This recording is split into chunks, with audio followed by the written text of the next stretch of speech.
Well, guys, it is about 6 o'clock in the afternoon. We just got back from Rockingham Dragway for Dig or Die, and we were able to make a top 10 cars out there. But after a second round, I realized we swapped the tires for a second round. Then after we ran and beat Tommy from Street Racing Channel, Gen 2 Garage, second round, I realized I had to make a suspension change, and we just didn't have the time to do that after second round. I thought it was potentially a tire issue after first round, so we swapped tires, but we needed that change. So we started doing power management instead of chassis management, and I really like trying to do chassis management over power management because power management is kind of a band-aid for a non-working chassis, and it just needed some bar changes that I just didn't have time to do. Now I'm in the process of finding the deals, but that will be a future video. I'm trying to find some slotted serrated blocks that are kind of hard to find in a half-inch slot that I'm trying to find. But it is what it is. If need be, I'll buy a 5/8 one. We'll cut it in half, throw it in the mill, true it up, and make a half-inch slot instead of the 5/8 slot like the most standardized ones are in a lot of the NASCAR stuff that uses serrated blocks. But yeah, so I think we had lunch with the Miller family and Tracy and Jeremy, and had a pretty good lunch with them. But it is now time to get back to work. So I'm gonna I might start tearing apart the new vehicle. So this is gonna be this will probably be the video after Dig or Die. We still have of us going to pick up our new rig, and then gonna start pulling out the seats and stuff like that out of it, and possibly get it ready. We might be headed to Decker Boys Raceway this weekend. Happy is putting on a race up there. It'll probably be somewhere around $10,000 to win. So that's pretty tempting, and I'd like to be able to take the big bus up there. I don't know if we'll be able to get it done. We won't be able to get it outfitted in time, but I really wouldn't mind having the trailer hitch on this thing over the school bus. It cruises pretty dang nice. Cruises at 75 miles an hour, 470 horsepower, and it'll be a pretty decent rig for us. So yeah, see what happens. I'm going in there, figure out how to start taking the seats out, what size bolts are. Guys, I don't know if I'm gonna be able to get this done before it gets dark out, but I got one side done. I got a 11/16 on a swivel and a 3/8 impact gun, and a ratchet wrench. I was using a ratchet wrench to break them loose, but we got one side done.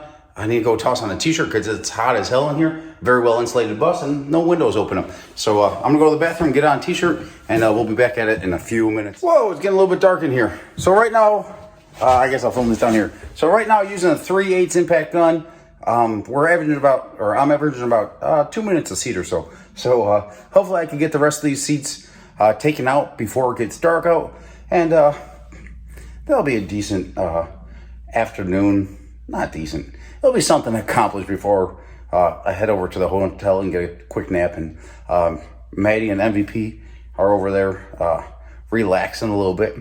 She had to do mom duty plus full-time crew duty. So it was a going rounds, racing and stuff like that is quite a bit of a workload. Not only for me, the driver tuner, so on and so forth, but Maddy has her hands full as well. Then you add in MVP. Now we had the Miller family there, along with Tracy and Jeremy and Turbo John and stuff like that helping out. But with MVP, but it is a lot of work racing and doing this stuff with a 3-month-old. But hey, a lot of people said it couldn't be done, but we're doing it. So here we are, getting it done. Appreciate it, guys. Looking pretty empty in here. Action? Yeah, action. All right, guys. So I did all this work myself. Maddy has some asthma and stuff like that, and with it being a prison bus and a new vehicle to us, I guess any new vehicle, they're not necessarily the cleanest things. And being a prison bus, even more so, it's probably a little less sanitary. So I did all the work in here myself. We didn't want to have Maddy being in here in her clothes and having to change clothes and stuff like that if she had to feed the baby and so on and so forth, since we do have a 3-month-old. And that's one of the big reasons, well, pretty much the only reason why we sold our previous tow rig and are now converting this prison bus over to a motorhome. Yeah. So guys, this one right here, they use these bolts that really freaking suck. Let's see if I can find one. So they use these bolts. Can you see it over here in the light? It doesn't need to be that close, just quick. Yeah. Can you see it? Mm-hmm. So it's a 5/32 Allen, but it's got that pin in the center, so it's a safety one. And since this bus is a 2000 and now it's 2023, some of them were a little bit rough to get out. So it took me probably solid 4 or 5 hours just to get the cages out of the bus, because I had to cut a lot of the heads off. Now you can see some of the mounts are still in here in a couple little areas. I don't know, I got most of them. The studs are still in the floor, but they use this key lock system. Sorry, this is why we're not YouTube superstars. They use this key lock system, but we're probably I'm gonna save these guys, because we're probably gonna use them. You got it? I focus and then you move and then I gotta refocus. Did you get it? Yeah, I got it. Okay, so they use these key lock systems, and you put it in here in this orientation. So it would slide in here, and then it rotates, and then boom, okay? But you could slide it left, right, blah, blah, blah. So we're gonna probably use that for some mounting points. We're probably gonna do a Murphy bed off this wall that I talked about in the previous video. And guys, this is all gonna be into, what is it called? Not an album. It's the build Playlist. series. Yeah, the build series will be in a different playlist. So if you're coming in to this build from not being a racer, that's what we do. Lady Gangster and myself, we are small tire, no prep racers. We race all over the country doing this stuff, and we do it basically full time. So screw it, life short, sell it all, go racing. Tomorrow we will, I'll get out the scrub brush, put some Dawn all over the whole freaking thing, and pressure wash the whole inside of the bus. You're gonna need some bleach. Bleach, maybe. Don't Scrub all the stainless and stuff like that.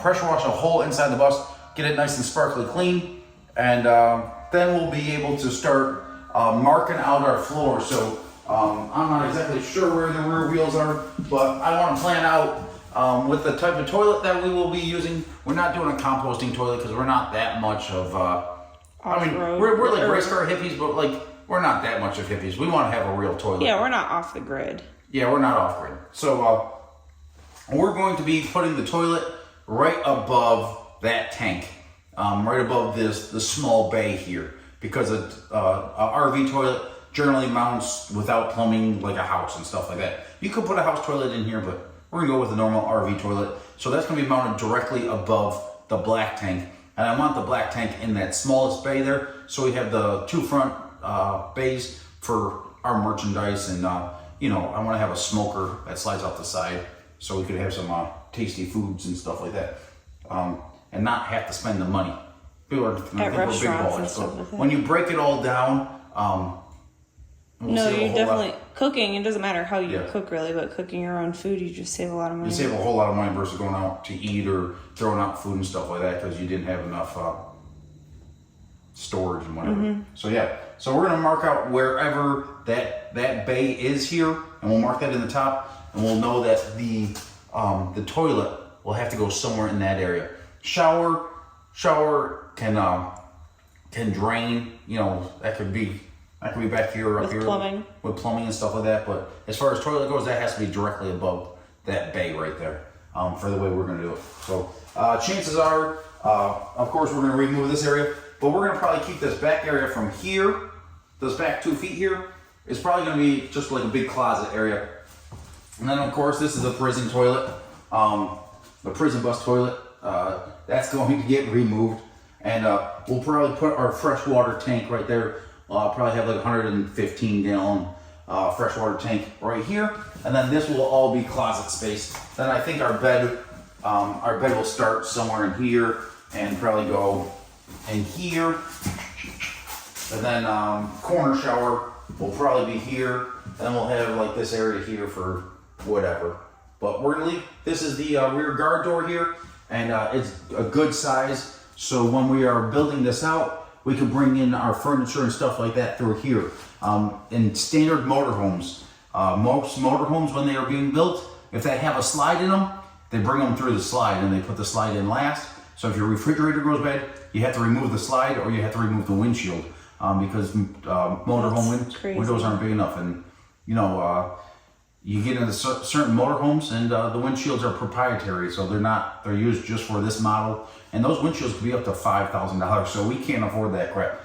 That's why we went with something like this, where there is a good chance that I will convert one of these windows to a bifolding window so it can open up for an emergency hatch, but we do have the roof hatches as well. And that rear door there, though, is going to be very, very important for us to be able to get our cabinets in here and all that. So we're going to actually have to build this bus essentially from front to rear because, you know, when you're bringing all this stuff in, they'll go basically front to rear. But I'm not against this floor here and maybe doing area rugs, but Lady Gangster might want something a little bit more fancy. So we might do... I think this floor isn't too bad because like the bus floor had the ridges in it. This is a flat floor. So this is flat and like the tracks here are level with the floor. But they're also going to be covered up by cabinets. True. All right. There's going to be cabinets or cabinets will mount all along here. And we travel and we go down back roads and stuff like that. So we want to have pretty rigid stuff. So this right here is probably an 18-inch cabinet. You know what I mean? From here to here. Probably 18 or 20 inch wide cabinets. So we could notch our cabinets so they fit over our heating ducts and stuff like that, you know what I mean? So like that wouldn't be an issue. But yeah, I think we could isolate all that stuff. Maybe we'll do a little bit of video. I swept it all out, so it should be pretty clean. And then maybe we'll add a little bit more into this video that is after I get to scrubbing and pressure washing and stuff like that. But guys, destruction wise, day one was basically destruction. What I try to do it as demolition. Demolition. That was a little bit of destructive. I had to cut a couple pieces because I had to cut a lot of these bolts off. I had to cut a lot of these heads off, and I was looking like a little bit of a dork with my goggles on because I couldn't find my safety glasses. But hey, that's probably the reason why I didn't video for you guys. No, I'm just joking, guys. I had to get with the amount of work that we do, you know, working for ourselves.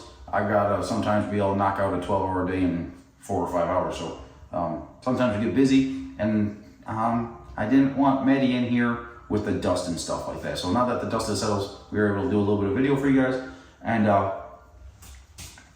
you know, comment in the video if you want to ask about how we did certain things or this or that. Like, you know, you have to, using these bolts, you know, you got to, boom, you got to whack them with a hammer sometimes as you have pressure on it to shock the threads. Just like some of the old tools that they had that as you hit it, it turns kind of thing. But you could hold pressure on it and smack the ratchet with a hammer and it'll break it loose. But it didn't happen with all of them. So appreciate it, guys. Like and subscribe to the Hustlin' Horsepower YouTube channel for some racing, some adventures across the country, some pictures of Sexy Rexy, MVP growing up, Lady Gangster doing her deal, and a pretty cool prison bus conversion. So guys, we appreciate it. See you all soon. Well, guys, it is day 2. We have Clark from Flying Hammer over here helping clean out the bus. We're using some, this is actually Zep here. You get it from your local Lowe's or whatever. And we diluted it. This is straight. And we got the heavy grime areas with that. But we also got the sprayer here that we diluted it about 50-50 with water. And we're spraying the roof and everything. I don't know, you can see all this nasty brown stuff up here. I don't know if that's cigarette smoke or whatever it may be. Back in the 2000s, they let people smoke and stuff like that, right? Probably. I think they did. I think that was mid-2000s where they stopped smoking indoors and stuff like that, right? So it's probably cigarette smoke and stuff like that up top. And we're going to paint the whole inside. I don't know if we're going to do a drop ceiling or not because it is a very well insulated bus since it is a prison bus. But we're scrubbing this whole thing, and you can see from like up here how clean this is now compared to out there. Now this is a very, I don't want to say caustic, but it is a little bit more hazardous. Yeah. Might need to cough up a lung or something like that, but you should probably wear a mask or a respirator or something like that. But since we do have all the windows open and stuff like that, it's not nearly as bad. So yeah, chipping away at it. This is day 2. Gonna get it all cleaned out. I got all the seats out yesterday, And I want to make sure this is all clean and everything like that before Lady Gangster and the baby come in here. Make sure this is all spick span, really nice and clean, and make sure it's there's nothing nasty in here before Maddie and the baby come in here. So thankfully Clark volunteered to help out a little bit today, and we're knocking out the inside of this, pressure washing the whole inside, making sure it's nice and clean. And you can see how well the stainless cleaned up. We still got to do, use a stainless cleaner once we finish it off, just some spray cleaner. But then we'll start, after we get this done, we'll probably start marking out where we want the bedroom to be, where we want the bathroom to be, where we want the shower to be, so on and so forth, as far as where it fits for us logistically. So, yep, this is day 2, and we just about got this thing cleaned out in probably a couple hours.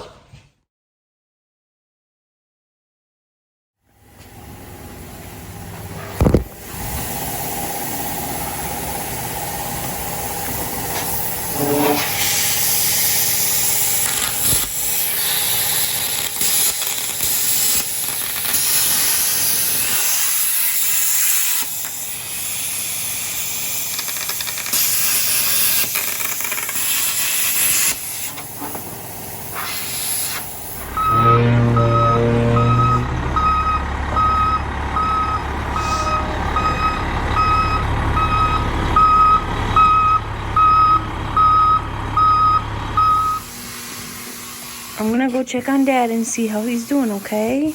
I'll be back. Be right back.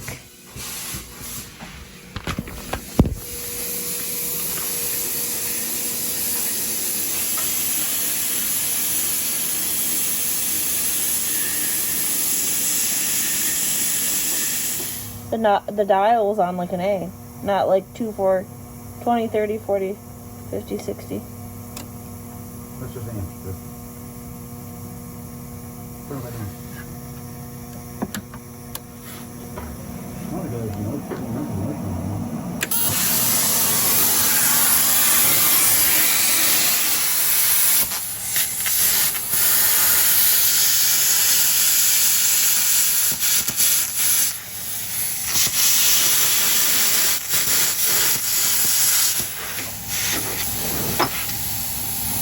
Boom!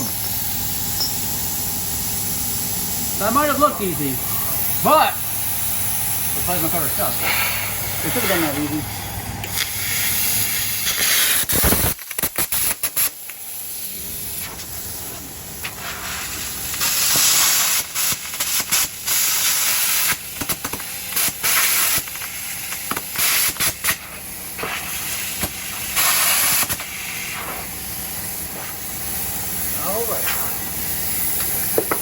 Close you can get. Hopefully close.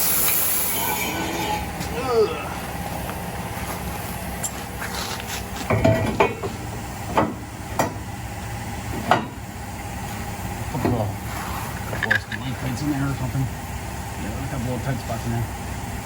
That upper part right there needs to be trimmed up a little bit. It's got tight spots in there, you said? On that side there. Everything's pretty good. Oh, yeah. So I get it to the orientation that it needs to be first, right?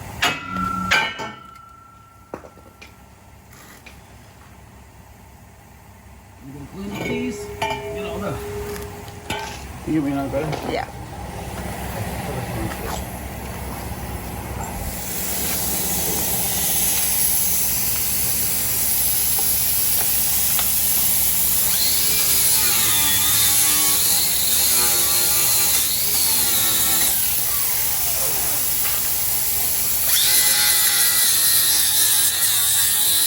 Can I give me my glasses that are over there?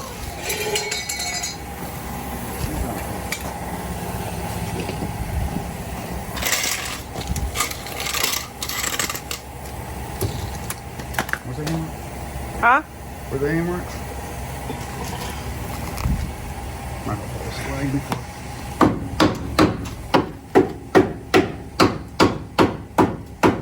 Sons of pups.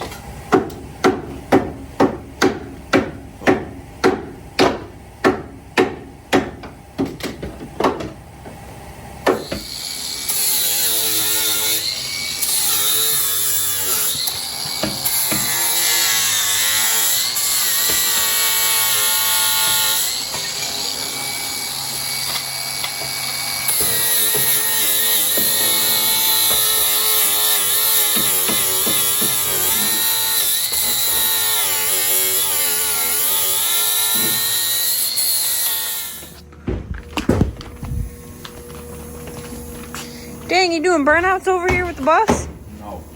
So guys, I'd say this is not recommended, but sometimes you just gotta do what you gotta do. I didn't want to take the whole bumper off to get this done, so I actually just used a rubber cutting wheel. Just joking. A cutoff wheel. You gotta have. I definitely wore my safety glasses and stuff like when I'm doing that, because the thing's trying to bind up. You know what I mean? Like that's looking like shady side right there. That's some sticky stuff right there. Feel. Is it warm? No. Feel how thin the layer is there, but feel how sticky it is. Oh yeah. That's like radial raisin type stuff. But to cut the rubber here, that's only gonna go so deep. So I got a pretty good punch here, and I'm just going through and breaking it all the way, the rest of the way through. Definitely smells like you were doing burnouts. Now I see why.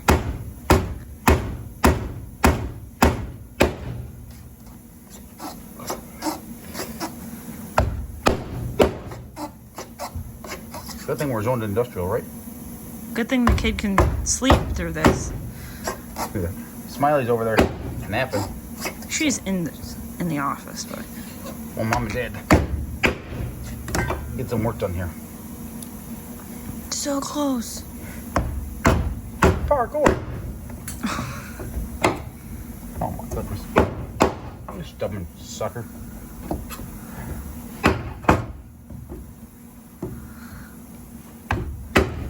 I could go in there with some sander and stuff like that and clean that up. But that's some pretty thick stuff right there. Yeah, it is. You can see how far we went with the cutoff wheel. Then we got the rest with the other stuff. So now let's fit this again. Back to a million times. You come over here and you can see how close we got this thing fitting. I'm fitting so close I don't even want to rotate. Oh no! Jeez. Got to rotate there, folks.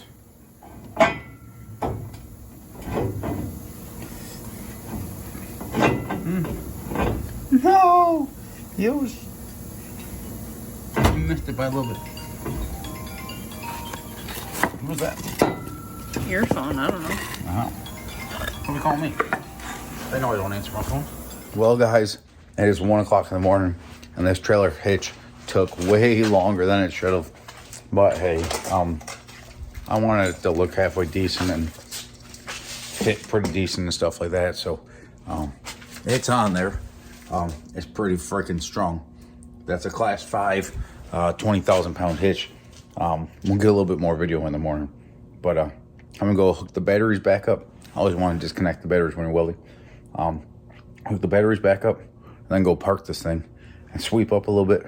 Then go take a shower, because I got an 8-hour trip to make in the morning. So load up Turbo John's car first thing in the morning and head out.